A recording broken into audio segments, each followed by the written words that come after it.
गढ़चिरौली जिला जो नक्सल प्रभावित माना जाता रहा है, लेकिन अभी कुछ सालों में हमने देखा है कि काफ़ी कुछ परिवर्तन हुआ है। नक्सलियाई कम हुए हैं और कई क्षेत्रों में सीधे सीधे एक्सेस भी मिला है। तो गढ़चिरौली की तस्वीर एक बदलनी शुरू हो गई है, न सिर्फ नक्सली मोर्चे पे बल्कि विकास के तौर पे। लेकिन इसमें जो मुख्य भूमिका देखी जा रही है, क्योंकि अगर लॉ एंड ऑर्डर व्यवस्थित होगा, शांति होगी, तो ही विकास आएगा, इंडस्ट्री आएगी, रोजगार मिलेगा। तो पुलिस की भूमिका मुख्य तौर पे देखी जा रही है। तो उसके लिए खास तौर पर C60 कमांडो एक टीम यहाँ पर बनाई गई है, जो नक्सलियों से लोहा लेती है और उनका एक तरह से काल बनकर उभरी है। तो किस तरह के ऑपरेशंस किए जाते हैं, किस तरह से कठिनाइयाँ होती हैं, चुनौतियाँ सामने हैं, और कैसे बदल रहे गढ़चिरौली में पुलिस का C60 कमांडो का सहयोग रहा है। C60 हमारी एक स्पेशलाइज्ड एंटी नक्सल फोर्स है। लगभग 1000 कमांडोज C60 यूनिट्स में हमारे पास हैं, जो किसी और तरह की हम ड्यूटियों में, लॉ एंड ऑर्डर की ड्यूटी हो, क्राइम कंट्रोल की ड्यूटी हो या पेट्रोलिंग ड्यूटी हो, ऐसे किसी भी ड्यूटी में उनका इस्तेमाल नहीं करते हैं। उनका मैंडेट फिक्स्ड है कि वो बस नक्सल विरोधी अभियान करेंगे और माओवादियों की गतिविधियों को किस तरह से गढ़चिरौली में कम किया जा सकता है, एरिया डोमिनेशन हो, इंट बेस्ड ऑपरेशन हो, केवल हम उसके लिए यूज़ करते हैं। महीने में लगभग 20 दिन वो घने जंगलों में बिना किसी मदद के घूमते रहते हैं कि ताकि वो एरिया नक्सल मुक्त बना रहे। और C60 के बारे में अगर मैं बताऊं तो ये फोर्स 1990 में इसकी स्थापना की गई थी और C60 का फुल फॉर्म था कमांडो 60। उस समय के गढ़चिरौली SP ने 60 लोगों की एक टुकड़ी बनाई थी। तो 60 लोग जो गढ़चिरौली में उस समय लोग नक्सलियों से मुठभेड़ करने के लिए या जंगलों में अभियान करने के लिए जाने से डरते थे, तो उस समय ऐसे 60 बहादुर जवानों को चुना गया जो किसी भी शॉर्ट नोटिस पे नक्सल विरोधी अभियान में जाने के लिए तैयार थे। तो वो 60 जवानों की जो C60 कमांडो 60 की जो यूनिट थी, वो छोटा सा जो बीज उस समय बोया गया था, जो बड़ा पौधा होकर के लगभग 1000 कमांडो की हमारी यूनिट बनी हुई है। ये जब जाते हैं अभियान पे तो ये 2-2, 3-3 दिन तक बाहर रहते हैं, 3-3 दिन तक जंगलों में सोते हैं, बिना किसी शेड के घने जंगलों में खुद प्रवास करते हैं, खुद अपना जंगल से ही पानी लेकर के खाना बनाते हैं। और उसी 3 दिन 4 दिन के अभियान में, जिसमें उन्हें 40 से 50 किलोमीटर पैदल चलना पड़ता है इस जंगल के टेरेन में, टफ टेरेन में, वो करके ये वापस आते हैं। अगर हम इनके फिगर केवल पिछले 6 साल के देखें तो C60 ने कुछ 5017 अभियान पिछले 6 साल में किया है और लगभग 2 लाख घंटे से ज़्यादा उन्होंने जंगल में बिताए। अगर एक अभियान की हम 40 घंटे की एक अभियान होगी कम से कम एवरेज, तो 2 लाख घंटे से ज़्यादा उन्होंने जंगल में बिताए। कुल 336 माओवादी गढ़चिरौली में जब से ज़िले की शुरुआत हुई, 336 माओवादियों को गढ़चिरौली पुलिस ने मार गिराया है। उसमें से 309 माओवादियों को केवल C60 ने मार गिराया, 27 माओवादियों को पोस्ट पार्टीज और इतर फोर्सेज ने मार गिराया, बट 309 माओवादियों को 336 में से गढ़चिरौली पुलिस में C60 ने मार गिराया। 60 माओवादियों को पिछले 6 साल में C60 को अरेस्ट करने में सफलता मिली। पिछले साल की अगर हम ये देखें तो पिछले साल हमने 24 माओवादियों को मार गिराया और पूरे उत्तर गढ़चिरौली को हमने क्लियर किया है। उत्तर गढ़चिरौली आज के डेट में कि उत्तर गढ़चिरौली में एक भी सशस्त्र माओवादी शेष नहीं है, ये बोलने में कोई हरकत नहीं है। 17 जुलाई को एक बड़े इनकाउंटर में मूसलाधार बारिश में हमारे C60 के बहादुर जवानों ने जाकर के वो इनकाउंटर को अंजाम दिया, जिसमें उत्तर गढ़चिरौली के 12 जो कट्टर माओवादियों थे उनको मार गिराया। और उसके बाद से उत्तर गढ़चिरौली में आज के दिन में कोई भी सशस्त्र माओवादी शेष नहीं। तो C60 का ओवरऑल जो मैंडेट था नक्सल विरोधी अभियान करना और नक्सल के प्रेजेंस को गढ़चिरौली में कम करना, उसमें C60 बहुत हद तक सफल हुई है। और अब गढ़चिरौली में, दक्षिण गढ़चिरौली के एक छोटे से पॉकेट में माओवादियों का प्रेजेंस है, उसको भी कम करने के लिए गढ़चिरौली पुलिस पूरी प्रयास में। एक बड़ा स्टेटमेंट आपका पहले भी आया था, तब भी मेरी बात हुई थी और आज भी आपने कहा कि उत्तर गढ़चिरौली पूरी तरह से मुक्त हो चुका है, माओवादी नहीं है, नक्सली नहीं है। ये कितना इस पर भरोसा किया जा सकता है? नहीं, जो उनके आर्म्ड काडर जो उत्तर गढ़चिरौली में, नॉर्थ गढ़चिरौली डिवीज़न, गढ़चिरौली की माओवादियों ने 2 डिवीज़न में बाइफर्केशन की थी, नॉर्थ गढ़चिरौली डिवीज़न और साउथ गढ़चिरौली डिवीज़न। इनको लगातार हो रहे लॉसेस के कारण बाद में इन्होंने इन दोनों डिवीज़न का विलय करके गढ़चिरौली डिविजनल कमेटी बनाई, बट उसमें 2 हिस्से में वो अपनी पेट्रोलिंग और अपनी वर्चस्व बनाने की कोशिश करते थे। बट हमारे रिकॉर्ड पे जो उत्तर गढ़चिरौली में सक्रिय माओवादी थे कुछ लोगों की उससे पहले वाले इनकाउंटर्स में मौत हो गई। एक नवंबर 2021 में एक बड़ा इनकाउंटर हुआ था जिसमें एक सेंट्रल कमेटी मेंबर की भी न्यूट्रलाइजेशन गढ़चिरौली पुलिस ने की थी। 27 माओवादी मारे गए थे। तो इस तरह से over a period of time उत्तर गढ़चिरौली में माओवादियों की प्रेजेंस कम होती चली गई थी। और लास्ट 17 जुलाई को जो हुई इनकाउंटर में जो भी शेष बचे हुए माओवादी थे उत्तर गढ़चिरौली के, उनको न्यूट्रलाइज किया है। और पिछले 7 महीने में उत्तर गढ़चिरौली में एक भी माओवादियों की मूवमेंट हमने अभी तक नोटिस नहीं की। तो इसको सेफली बोलने में कोई हरकत नहीं है कि आज के दिन में उत्तर गढ़चिरौली में एक भी सशस्त्र माओवादी घूम नहीं रहे। तो न्यूट्रलाइजेशन ही एकमात्र काम रहा है C60 का या गढ़चिरौली पुलिस का, या फिर जो भटके नक्सली हैं उनको मुख्य धारा में लाना, सरेंडर करना, उनका पुनर्वसन करना, और जो आदिवासी हैं जो उनके डर से या फिर एक तरह से कहीं भगलाए दिए जाते हैं और वो उसमें शामिल जाते हैं, ऐसे लोगों को भी साथ में जोड़कर उनको मुख्य धारा में लाना, ये भी काम किया जाता है। केवल न्यूट्रलाइजेशन में गढ़चिरौली पुलिस बिलीव नहीं करती है। हमारा मेन मकसद है माओवाद गतिविधियों को किस तरह से कम किया जा सके।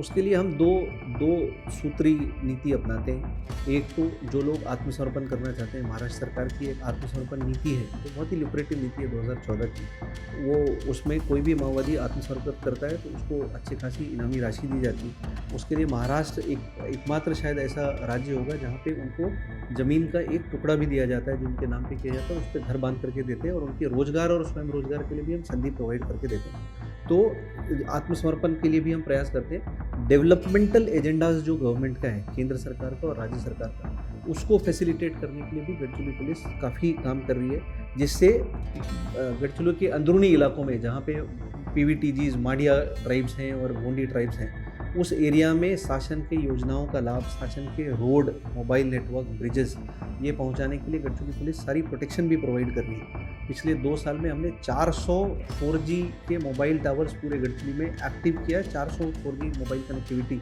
3 अलग अलग सर्विस प्रोवाइडर के आज के डेट में लाइव हो गए हैं। अंदरूनी इलाकों में लगभग हमने 400 किलोमीटर के रोड्स बनवा करके लिए हैं, ब्रिजेस बनवा करके लिए हैं। तो डीपेस्ट ऑफ एरियाज़ जो बरसात के समय में 6-6 महीने तक मुख्य तहसील से कट जाते थे और 6 महीने के लिए उनका संपर्क केवल छत्तीसगढ़ के साथ रहता था, उसको भी हमने महाराष्ट्र से जोड़ने में जो परियोजनाएं हैं उसको इम्प्लीमेंट करने में गढ़चिरौली पुलिस ने मदद की है। जो लोग आत्मसमर्पण करना चाहते हैं उसके लिए गढ़चिरौली पुलिस खुले बाँह से उनका स्वागत करती है। जो लोग हथियार नहीं डाल करके शासन विरोधी, सरकार विरोधी गतिविधियों में अभी भी लगे हुए हैं, तो उनके लिए नक्सल विरोधी अभियान और न्यूट्रलाइजेशन हमारा अंतिम पर्याय है, जिस पे फिर बाद में हम फोकस करेंगे। पुलिस ज़्यादा खिड़की की योजना के बारे में हमने सुना कि वो जिस तरह से विकास के कामों को है या मुख्यधारा में लाने का है, ये प्रशासनिक काम है, लेकिन पुलिस भी उसमें आगे बढ़कर हिस्सा लेती है ताकि जिले की तस्वीर बदल पाए। तो वो क्या है? पुलिस दादालूरा खिड़की उस समय के SP ने 2021 में शुरू किया था। पुलिस दादालूरा एक गोंडी वर्ड है जिसका मतलब है पुलिस भैया की खिड़की। हमारी जो आउटरीच डीपेस्ट ऑफ एरियाज़ में, हमारी पुलिस प्रेजेंस जो डीपेस्ट ऑफ एरिया में है, उसका हमने पॉजिटिव यूटिलाइजेशन किया है कि हमारे जो आउटपोस्ट थे, जिसको हम पहले आर्म्ड आउटपोस्ट या फॉरवर्ड ऑपरेटिंग बेस बोलते थे, उसको हमने पुलिस मदद केंद्र करके अभी नाम दिया है।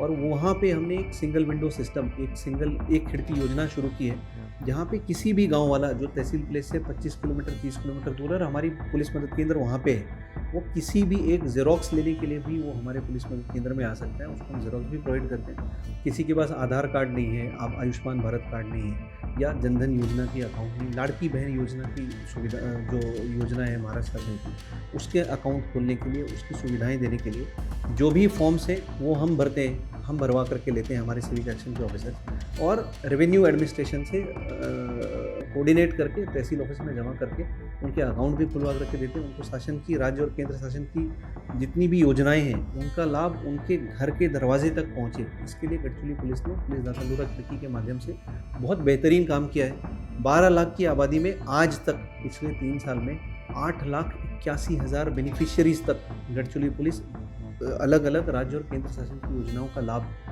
जनता तक पहुंचा पाई है। और उसका एक मुख्य रीज़न है कि जो नक्सल के प्रति अट्रैक्ट होते थे और जो नक्सल को सपोर्ट करते थे, उनका मन और दिल जीतने में गढ़चिरौली पुलिस को सफलता प्राप्त हुई है। और दूसरा, ऐसे जो लोग जो माओवादियों को सपोर्ट करते थे, ऐसे कुछ हार्डकोर विलेजर्स ने 6 महीने पहले ऐसे 20 गाँव जिन्होंने माओवादियों के लिए IEDs और स्पाइक होल पूरे रास्ते में लगाया था, ऐसे लोगों ने माओवादियों के लिए गांव बंदी डिक्लेयर की कि उनको राशन नहीं देंगे, उनको खाना नहीं देंगे।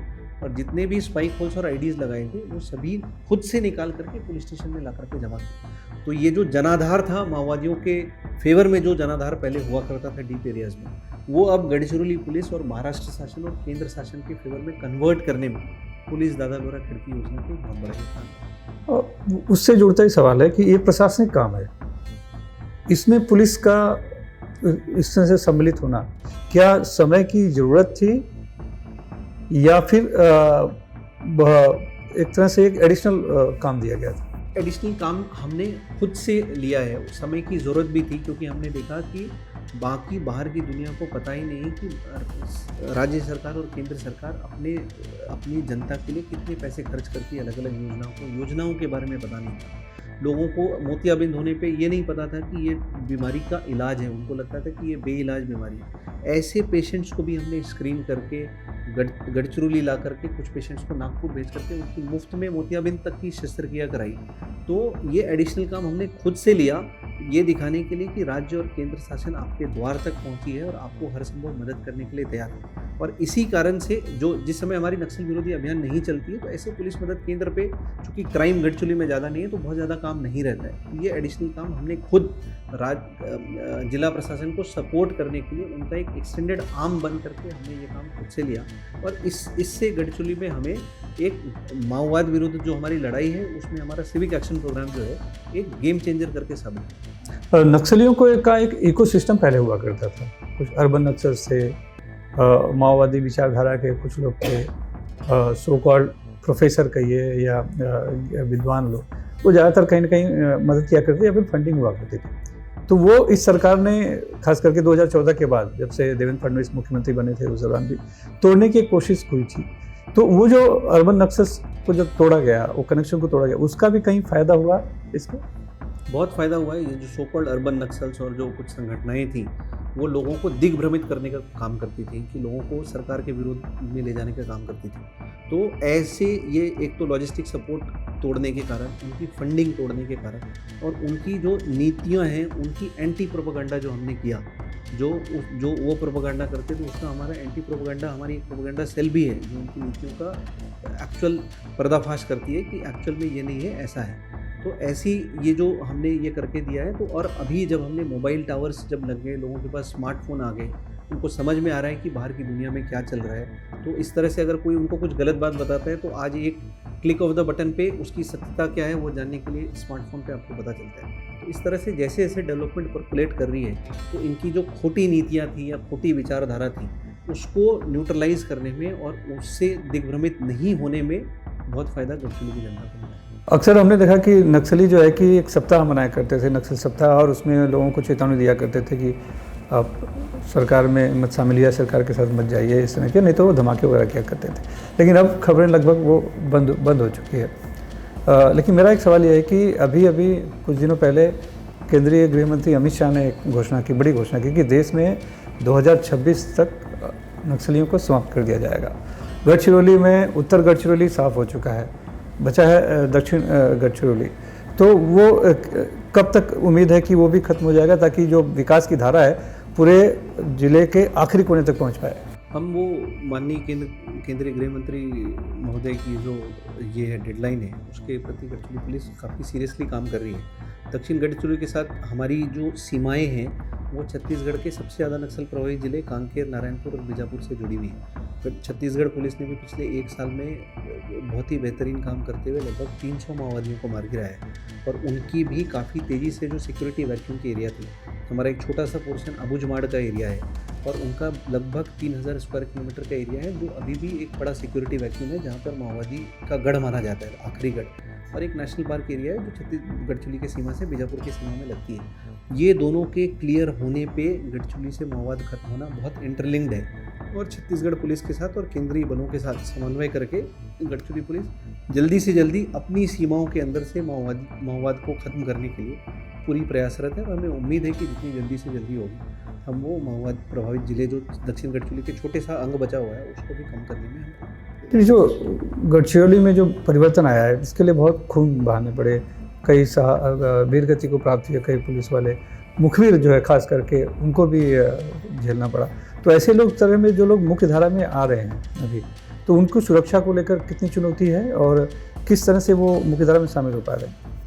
जो लोग नक्सल पीड़ित थे उनके लिए भी हमने अच्छी नीति महाराष्ट्र शासन ने बना करके दी है 2018 से। जो भी किसी के परिवार वाले को माओवादियों ने मार दिया है उनको डायरेक्टली नक्सल पीड़ित सर्टिफिकेट देने की जवाबदारी पुलिस अधीक्षक को दी गई है और जिला प्रशासन के साथ समन्वय में उनको क्लास 4 और क्लास 3 ऐसे नौकरी पे डायरेक्टली बिना कोई एग्ज़ाम पे लेने की तरतूब महाराष्ट्र शासन ने की। तो ऐसे नक्सल पीड़ित में से कुल लगभग पिछले 2 साल में हमने ऐसे लगभग 50 लोगों को रिक्रूट किया है जो अब हमारे पुलिस कांस्टेबल करके काम कर रहे हैं और महाराष्ट्र शासन की पूरी सैलरी से लेकर सारी फैसिलिटीज़ उनको मिल रही है। तो नक्सल पीड़ित को ऐसे मुख्यधारा में लेने का काम किया है और ऐसे जो नक्सल पीड़ित या नक्सलग्रस्त लोग हैं उनके पुनर्वसन के लिए भी एक योजना चल रही है हमारी। उनको फाइनेंशियल कंपनसेशन देने की भी योजना ऑलरेडी केंद्र और महाराष्ट्र शासन की है और उनको हम हर तरह से हर संभव मदद दे करके ये करते हैं। पिछले 4 साल की अगर हम फिगर देखें तो पिछले 4 साल में जो सिविलियंस का मर्डर होता था, जो आम नागरिक को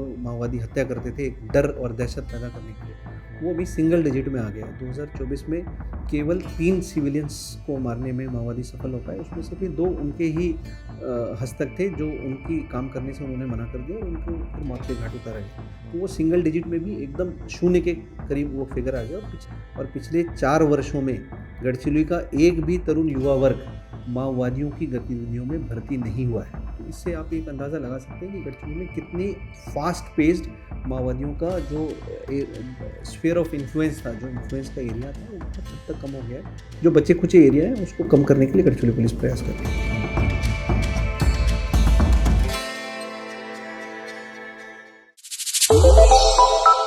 श्रेष्ठ भारत पर खबरों से जुड़े रहने के लिए चैनल को सब्सक्राइब और लाइक करें, बेल आइकन दबाएं और देखते रहें श्रेष्ठ भारत।